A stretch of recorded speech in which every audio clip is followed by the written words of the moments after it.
What would you choose? Would you choose the ability to speak all languages fluently or the ability to speak to all animals? Definitely all languages fluently. Oh, damn. I thought you was going to say all animals. The fuck am I going to get from that? No. First of all, no one's going to believe me. All the information I have is null and void because what am I going to do? Go to National Geographic and be like, you guys are wrong about lions. Yeah, you could. And they'll be like, how you know? It told me. There's already a job called the dog whisperer, the animal whisperer. You know what I'm saying? So people and makes them sit out. But also research. Think about research studies. You can actually ask the animals. They have to believe you first. No, that's not the caveat What to do you mean? this. People believing you is that's not the caveat. Why not? What could you do with it if the question is, would you have which ability would you prefer to have, but not based on if somebody believes you. If it just, you can assume that you are going to be believed. No. Let's not assume.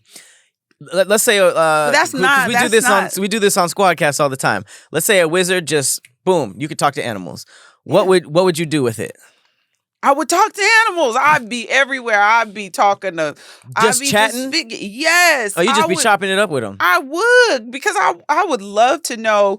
I feel like we could learn a lot about nature. We could learn a lot about how to live amongst them. Like, it'd be like, hey, look out for such and such. If you want to get away from the bear, this is what you got to do for real. You know what I'm saying? You would be getting bear talking tips? to the bears. Like, you imagine if you could talk to a bear, you in the woods, and you like, hey, bro, I don't want no problems. I didn't mean to get in between you and your cub. That doesn't mean he's not going to kill you. You're assuming that talking to him means that they won't do bear shit. They're not going to turn into a human like, oh, what's up, Steph? But the ability to be able to communicate with them may change that. That's what I'm saying. Like, So the bear's going to be like, you can hear me? I'm not hungry anymore. But bears don't be eating humans like that, do they? Mm-hmm. They just maul them. But what I'm saying is, like, take, for example, Mama Bear and her cub, right? The reason that she will attack you is if you get in between her and her cub, she feels like you might be threatened. But if you could communicate with her and be like, oh, I didn't mean to, like, let me get out your way. Crisis averted. Do you think that animals can talk to each other if they're the same species? Yes. So you don't think that another bear has ever been like, hey, man, I don't want no problems. Still got his ass whooped? Well, I do think that could happen. I personally don't think that talking to animals, it might be cool, interesting for me. Mm-hmm. Like if I'm just like, what up, dog? And he's like, oh shit, you can talk to me. But I think that would get annoying. Because imagine just trying to take a walk. You hear squirrels and birds and shit. Hey, yo, Pat, blah, blah, blah. Like, goddamn. Mm-hmm. And I also think that if I tried to use it Pat don't want to talk to animals. If I couldn't use it for anything, a nature show might be cool. For sure. Because I'll go to a squirrel and I'll be like, oh, he's happy. Like, what? I just don't think it would be interesting, but I think that it would be something that you probably wouldn't use every day. You might be like, oh shit, I can talk to animals. I forgot. Mm-hmm. I think that in terms of like just how difficult it is to learn a new language, period, and being able to understand everybody. Because I want to travel the whole world, you know, and hopefully I set myself up with a bunch of opportunities and things to do in all of these things, just so I'm not just like chopping it up with people around the world. Mm-hmm. So I think that being able to speak to everybody has a lot of like, there's so many advantages to that. It's like that dude, you know, the TikTok African dude who goes like, copy. He got so popular, and when they broke it down, it was just like, he doesn't talk. Mm-hmm. And that was the first time I thought about like, damn, if you do content with your language, it has a ceiling. Like my ceiling is everybody who speaks English. You know what I mean? Like I probably don't connect to, you know, people who speak Mandarin or like different languages. So I think that whether it's content or going to that place and speaking to them directly, if you want to do like panels everywhere and just really connect to everybody around the world, especially since I'm planning on going to all these places anyways, I think that is such an important skill to have. And I don't know if I can ever do that. Probably can't. No, every language. You won't be able to do that. Yeah. I think that speaking to animals, I feel like would allow you to learn so much more about the world than just with humans. I feel like we kind of assume a lot. And it would just be kind of amazing to understand the natural way of things. You know what I'm saying? Like even and think about this. Think about this. What if, these animals understand their history and they could teach us about shit that was going on that you think it's Rafiki? I'm thinking Rafiki-ish. I'm thinking, I'm just thinking about it a lot because I feel like everybody in this world, including animals, humans, we all have a responsibility, and there was something that we were created for. And honestly, I feel like we understand animals, their roles in the ecosystem more than we understand our own sometimes. Sure. And so understanding that these animals have a role, I feel like there's an aspect of it that we don't understand and we don't know how. Well, I think I brought this up to you already when you said, how did this dude learn how to train a fly? It's like stuff like that. Real, that's so... I mean, it's just things that are so amazing that we don't understand. I feel like if we had the ability, I don't think that was real though. It wasn't. No. It wasn't. That was satire. Yeah, I mean, I think it was jokes. Like really good CGI or something. Oh, okay. But I mean, they've talked about how bees count and bees can do math and stuff like that. So, and that was like real stuff, So what if you couldn't? What if you picked that and they spoke like bee language? So it's like you could talk to them, but you couldn't understand the language. I think the ability to communicate with, I think that was my thing. So if we communicating. Yeah, but we're assuming like speak to all animals. English. Oh, speak to all animals. Mm-hmm. What if you found out they weren't interesting? You talked to the dog. They were just like, "I'm hungry. I'm looking for a bone." And you're like, "No, tell me the history of dogs." No, I gotta pee. I don't think so. I don't think that's it because we be seeing dogs be doing some funny stuff, like the dog that was in the mirror with the butterfly. Every animal would probably just be like, "I'm hungry. I'm looking for food." I don't think so. I think there's a lot more complexity to nature and animals and how they fit into and what they could teach us than just I'm hungry and I want to sleep. So yeah, you hoping they got like a doctorate?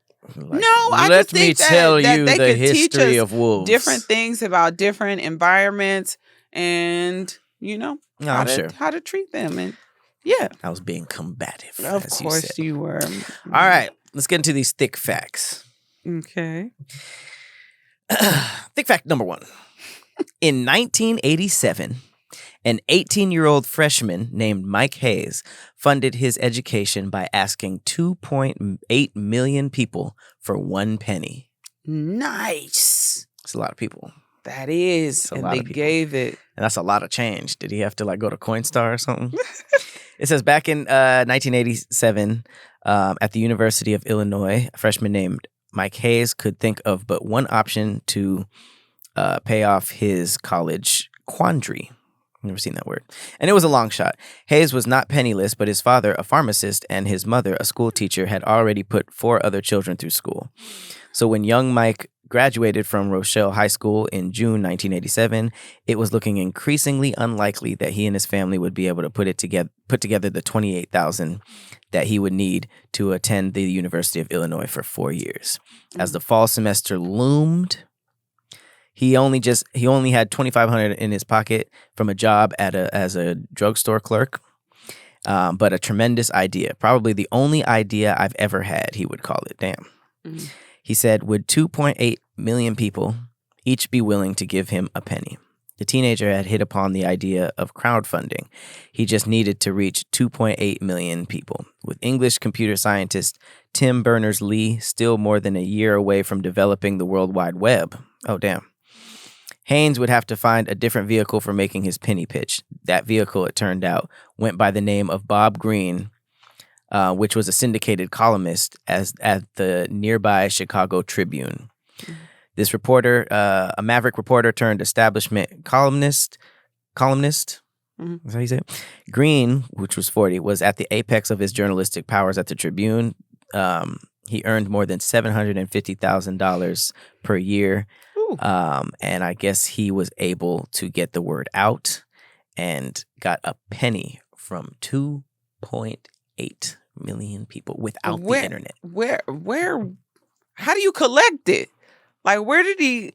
I won't ask that. Okay. I'm thinking he's sitting on the corner, can give me a penny. I think the coolest thing about that is it was just like, if I hustle enough, this is like an amount that who would refuse to just give somebody a penny, you know? And I was thinking he probably, I was thinking he was on the corner, with the jar and, drop a penny and, people dropping quarters, some people drop nickels, so I was thinking he would get even a little bit more than, I'm sure there was probably people that gave $1, so that's really cool. Yeah, a little interest. But that is cool. Instead of just asking, he was asking for money, but instead of just being like, give me $1,000, give me $5,000, Right. it's just like one penny, and let me just ask that to a whole bunch of people. And he went through college. I'd have gave him $1. I'd have gave him a penny. I'd have gave him $1. Yeah. I'd take care of 100 other people, 99 other people. Paying it forward. Okay, so I saw this argument on the internet and I thought I knew the answer to this, and I was wrong. The question is water wet? Oh, God, I hate this argument so much. So, water might not be wet. This is because most scientists define wetness as a liquid's ability to maintain contact with a solid surface, meaning that water itself is not wet, but can make other objects wet. I'm not doing this. If scientists say that, fine. I've had this argument so many times. Have you? It baffles me because they'll just be like, fish while it's swimming, it ain't wet. But when you get out, when it's out of the water, it's wet. I don't even want to do it. Water is, if I were to pick a stance, it is very clearly wet. Okay. I get it. Like, but it makes things wet. I guess if you just attribute it to other ways of thinking, it just allows people to have more complex thinking about simple subjects. Sure. If the sun is outer space, is sunlight alien? Like the fact that it touches your skin. Does that mean, I think so. that's alien? Or so, just like simple concepts. So the is water wet thing can just be an umbrella for just thinking about life's complexities. We don't have to go into it or whatnot. I've never publicly had this conversation. I don't think I had it privately either. What do you think? I've always thought that when I saw the question, is water wet? I'm like, duh, of course it is, because you can't get wet without it. You know what I'm saying? So if it's not wet, then how the hell are you going to be wet if it touches you? So that's always kind of been my thought about water. Never thinking like, oh, this is a real argument like that. But it does make sense what they're saying. It itself being classified as something but different when it's on a different type of surface. So water itself, when I think about it, it's like, okay, but if it's not wet, what is it? What do you because that's not what they didn't say anything about if it's not wet. Like, what is it?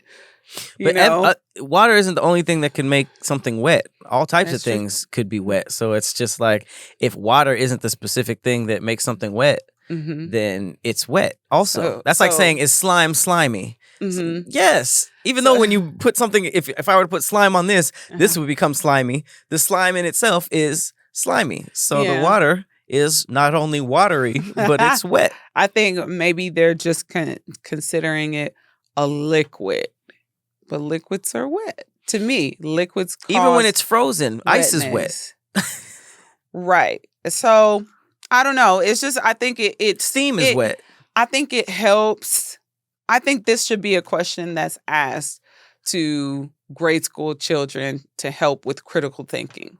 Or people that are studying to be a lawyer or whatnot who have to kind of depend on complex thinking to advance, in their careers or whatnot. Because Sure. it is a fun way to kind of break down something small. And I could see both sides of the Mhm. argument. And when there's two sides of an argument that makes sense to me, I think it's a good topic. It's argument fuel, definitely, definitely. Let's get into these threadicals. You want to rock Okay. paper scissors it? Okay. And a 1 and a 2. Rock paper scissors shoot. Rock paper scissors shoot.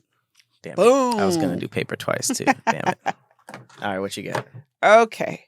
So my thread today is why are men so afraid of marriage? Okay. Should be a quick one. What do you think is going to be the most reoccurring topic response? Probably commitment and marrying the wrong person. Okay. Well, you want to tell me your Our topic? financials.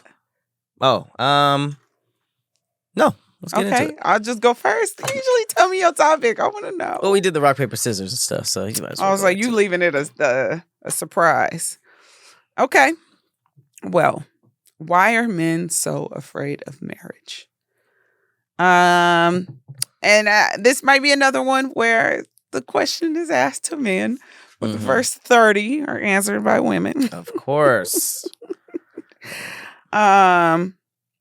Okay, so it's extortion. Thanks for coming to my TED Talk. Damn. That's wild. This dude says same reason y'all are afraid of a prenup. Whoa. Got him. Damn. Okay, the men are cooking. Look at the divorce rates and who's filing and what they get once they divorce. That's a horror film that never ends. Boom. Damn, this guy just hates women. Because females is for everybody. And plus, I'm not scared of marriage. I'm scared of divorce. Not females is for everybody. I mean, you could have just said you scared of Could have just divorce. said the second part, yeah.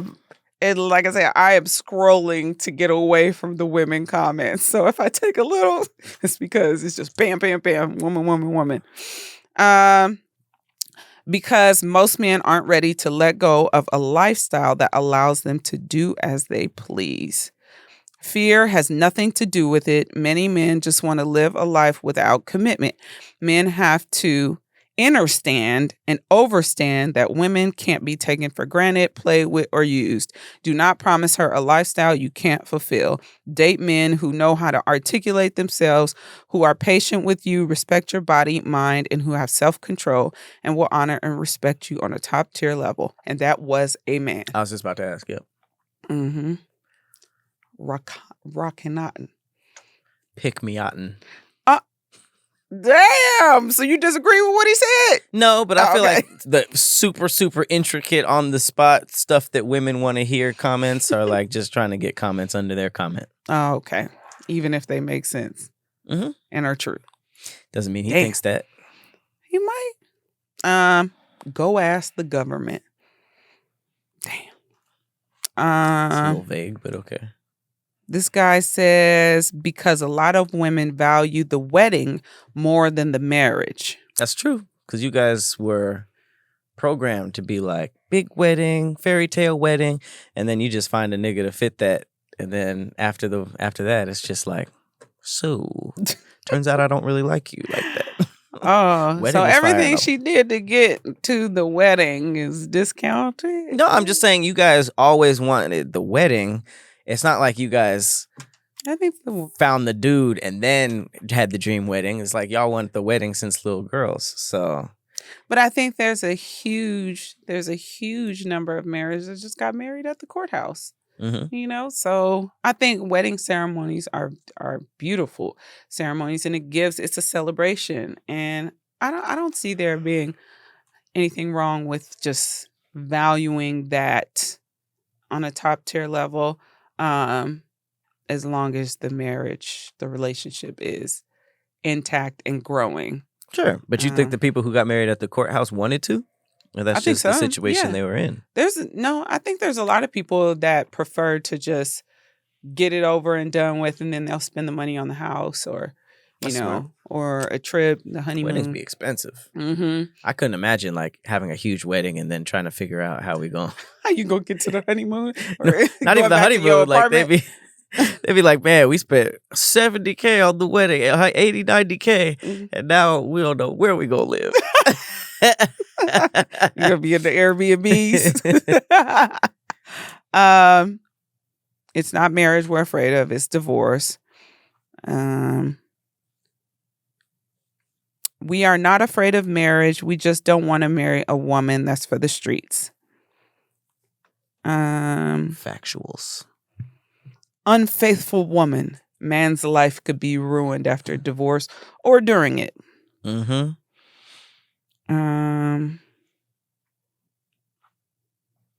Why are women answering for men? That's the whole theme, the sub theme of this show, right? This dude said it's a bad contract. Just have a wedding and call it a day. So he's saying bump the legalities. That's and smart. just have. I wonder why most people don't do that, especially if that's what women want. Probably because the wedding is too goddamn expensive for it to not be, I guess, recognized. It's recognized by who? I wouldn't care if there wasn't a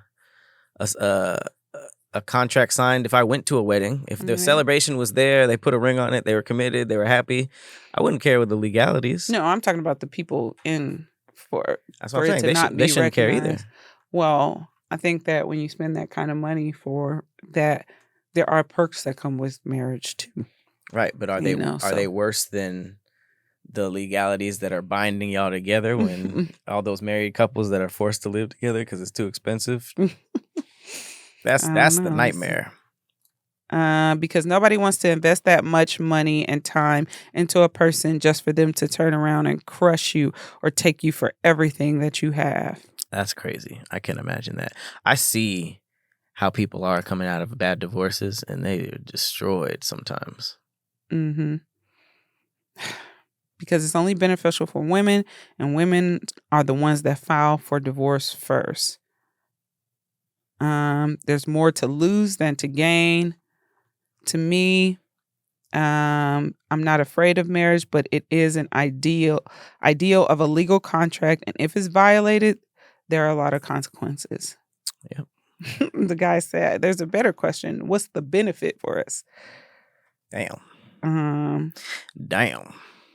That should be a thread in itself. What's the benefits? Lord, that's not a bad one. Because she wants marriage but doesn't want to be a wife. These men are jaded. Hey, there's this animation that's talks about marriage, and it's obviously like worst case scenario, but it's like the two people meet, fall in love, and then it shows them like in the courthouse or like the church. They get married, and then the wife's chilling at home with her homegirl.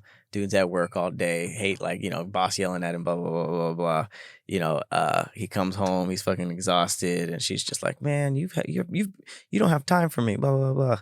And then he shows him at work, and then it shows the homegirl like the neighbor's cute, blah blah blah. And then it shows her like chilling with the neighbor. He's working all day, comes home, and he's like, The toilet's frustrated. And then then eventually she's just like, I'm not into this anymore. You don't have time for me anymore. I'm leaving. And then she's with the neighbor with the kids. And he's like in a way smaller house, and it was just like damn, it's crazy to think that how many people that's happened to before. Because it's literally like the stress of the marriage and the kids was what, and him having to do all that stuff and go through hell was what led to her feeling unfulfilled, and that ultimately made him lose everything, which is insane. So I think that just horror stories like that. My answer would be this: examples, statistics. It's kind of just like why asking a woman like, why are you afraid to walk down an empty dark alley at night?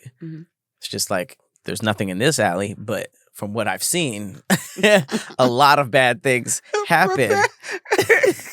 A lot of bad things happen, Look, comparing marriage to a dark alley. Anything with horrible statistics. Why are women afraid of men? Especially if why do we choose the bear? Why do you choose the bear? If a nice guy was like, hey, why are you so afraid of men? I'm okay. And it's just like, yeah, maybe you're okay. Right. But statistically, men have done horrible things to women. Right. And just I've seen it enough times to not put myself in that scenario. And I think that that's a big part of marriage. It's just like if you just see horror story after horror story, failure after failure, and it's just like, man, that's just something that doesn't seem like it's working over there. So would you be willing to have, if you had that partner, a wedding ceremony without the signing of any contracts? I am not going to put myself in a position that I've seen millions of other people do and it ruined everything. But I'm all about like customizing situations. I think that if more people did that instead of trying to fit into a mold that everybody else does, I think everybody would be happier. And I think that that's why when you see relationships that are just like, that's kind of weird, but it seems like it's working for them. They probably sat down and figured out something specifically for them. I told the story of that chef all the time. That's just like, man, I like my space. I wasn't about to compromise it. So we figured it out. Obviously, he had to be in a financial situation to do this, but he's like, I bought her a house down the street and they raised a kid together. I think that stuff like that, even though everybody else is just like, oh, I couldn't be me, blah, blah, blah, blah, blah. All right, well, how'd yours work out? Like even if it wasn't the space thing, like what was your compromises and how did you customize it? And how did you customize your relationship to go around all the stuff that other people are failing at, I like customizing. I think I have, like, take for example, my views on like living with my husband, I think are a little different than what I've heard or seen like in traditional relationships. I kind of feel like that with the chef, but I would like to live next door to my husband. I would like us to live next door to each other. And if we can, knock down the little property line in between us and build like a bridge to both houses. That's living in the same house. It's not really because I have this whole space that I can decorate as my own. I have, all my shit is there the way I want it, and he can have the same thing on here. The only thing that's connecting us is a bridge, literally. So as soon as I walk into his house, it could be, he has it however he wants it to be organized, decorated, however he wants his entire space versus just having like a man cave. You have a man house. You know what I'm saying? That sounds like a mansion though. Well, I mean, it's two properties that you guys put together. So, I think the goal for people is to have more than one property. Sure. So if you have two and you guys like, and I feel like, I was just talking to one of your friends about this, actually. I feel like it gives an aspect to the relationship that keeps it fresh. Like you can come over, like I can have dinner prepared at my house, and when you get home from work or when you get off, get back or whatever, you can come to my house and, like it's still kind of, even though you have a key, Right. you have access, you can come over whenever you want. I think it just gives like some fun things for you guys to like plan things for each other. If I want to plan a surprise for you, if I'm already at your house, like you can smell the food, you can, but if I'm at home and I'm getting stuff together for you and I'm like, hey, why don't you come over here for a second, and then I think that when you're not seeing eye to eye, it kind of allows you to still have your space without having to go get a hotel or sleep on the couch or, something that you would make the tension even worse. Right. Yeah. I feel like it's like, okay, we're not seeing eye to eye right now. He's at home, I'm going to let him do his thing. Maybe I'll pop in later. I might even, ring the doorbell, even though I have access. It's just like, yeah. Like if you were in the wrong or if I'm in the wrong, I might, ring your doorbell and show up to be apologetic, Right. just like, I just feel like it keeps things really fun and fresh. And yes, you definitely have to be financially stable to do something like that. But what's the difference between people that live, separately already, so. Yeah, I mean, even if they were like, if it wasn't even on that level with the two houses and the remodeling and stuff like that, if it was two apartment buildings, I think that the fact that every marriage, like the man needs a man cave, what I mean? The women are constantly talking about like, I'm on the toilet all the time because that's just my only time to myself. Well, closet. It's clearly a closet, a fantastic closet, I think is the equivalent of a man cave. Well, that just shows how important space is to each other. And personally, I noticed that growing up, I was always like, man, when I get an apartment in college, I refuse to live with any of my friends because I think that I was watching women specifically that were best friends move into each other, completely fall out, right? I think that overexposure is a killer of relationships because look at the pandemic. The pandemic was set up in a way where so many couples broke up because it's like they realized how little they saw each other. You're at work most of the day, every day. Almost like coming home is like that refresher. Somebody said it's very, very important to miss somebody, whether it's your friend or your partner or whatever. It's important to miss them because if you guys are up under each other all the time, that's just going to lead to tension. It's going to lead to those situations where it's like everything they do gets on your nerves. And then, that's why people who are like with each other all the time, they might get like a break or like one goes somewhere and then they're just like, man, I miss that person. That's because the love is still there, but it's like you just you need that time apart to embrace the times you're together. Otherwise, you guys are just overlooking why you guys like each other because you guys are always up under each other. I think, to speak to that point, it's kind of like they talk about why people will come out of retirement. People will come out of retirement because you've been working all your life. It's like I think it was the pandemic when it was like all the athletes that are used to be gone, then they had to actually like talk to their women, like be home with them. It was kind of like, get me out of here. Like I'm going crazy. It's like you damn near don't know them. But for little pieces of time, I think that's okay. I think that little pieces of time it makes those times a little bit better, a little bit more fresh. And yeah, I mean, I'm all for the separate, but then like keeping each other. And there's like a lot of people who probably think that sounds psychotic. And yeah, it's just like, I think there is, but there's a lot of communities being built up, so where you can kind of get in on those like properties that are the communities are being built. It's happening everywhere, wherever you go. So it's not even unlikely that you guys could do that, like I said, especially if you're financially stable. But I think that maybe I'm ahead of my time because I feel like that is maybe something that people start to do in the future. Because think about in the past already, husbands and wives didn't even sleep in the same bed. Right. They would sleep in the same room. Think about like I Love Lucy. Well, that's how just they dumb. had but it was still Right. it was still the way of things. And then we shifted into sleeping in the same bed. But honestly, a lot of married couples that I've had conversations with, and I've just looked it up, a lot of them don't sleep in the same bed. Really? Some of them don't even sleep in the same room. They Hmm. sleep in the same house, but Mhm. and it's not because of Just a like break in the relationship. Yeah, it's Yeah. not because of that.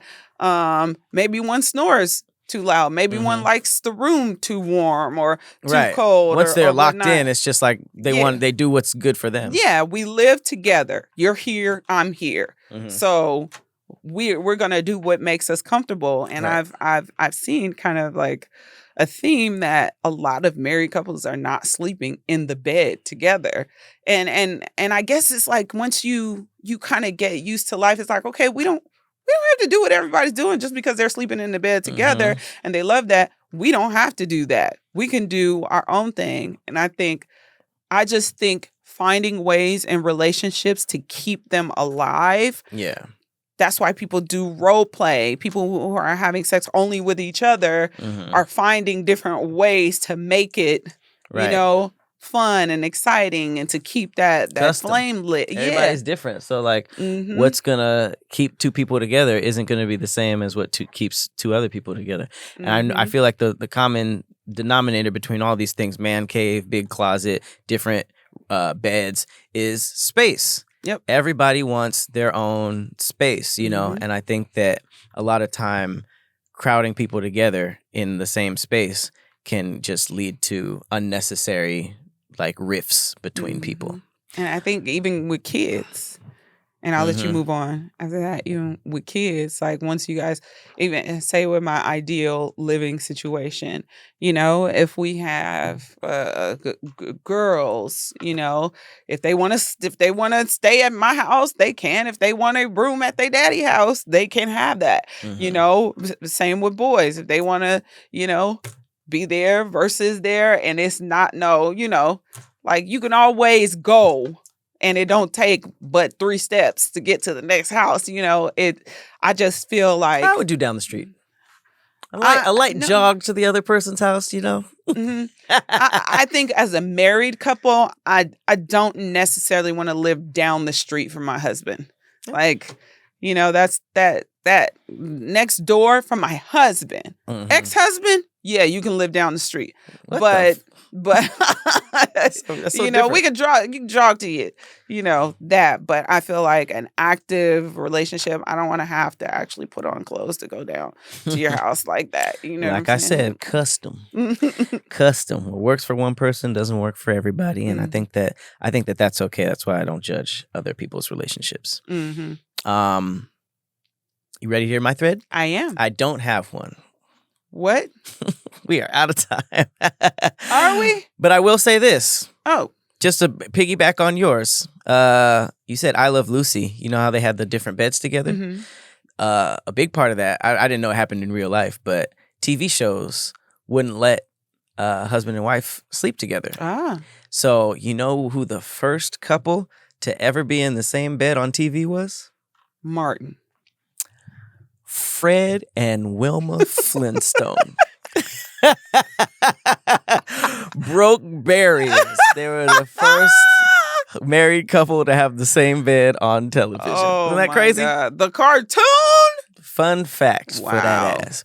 Well, That's hilarious. this has been another episode of Thick Threads. Make sure you just give us your general consensus and thoughts on everything we talked about in the comments below. We want to hear how you customize and all the other shit we were talking about. Is water wet? Whatever. But I have been Patrick Cloud. And I'm Persephanie. See y'all next week. Bye.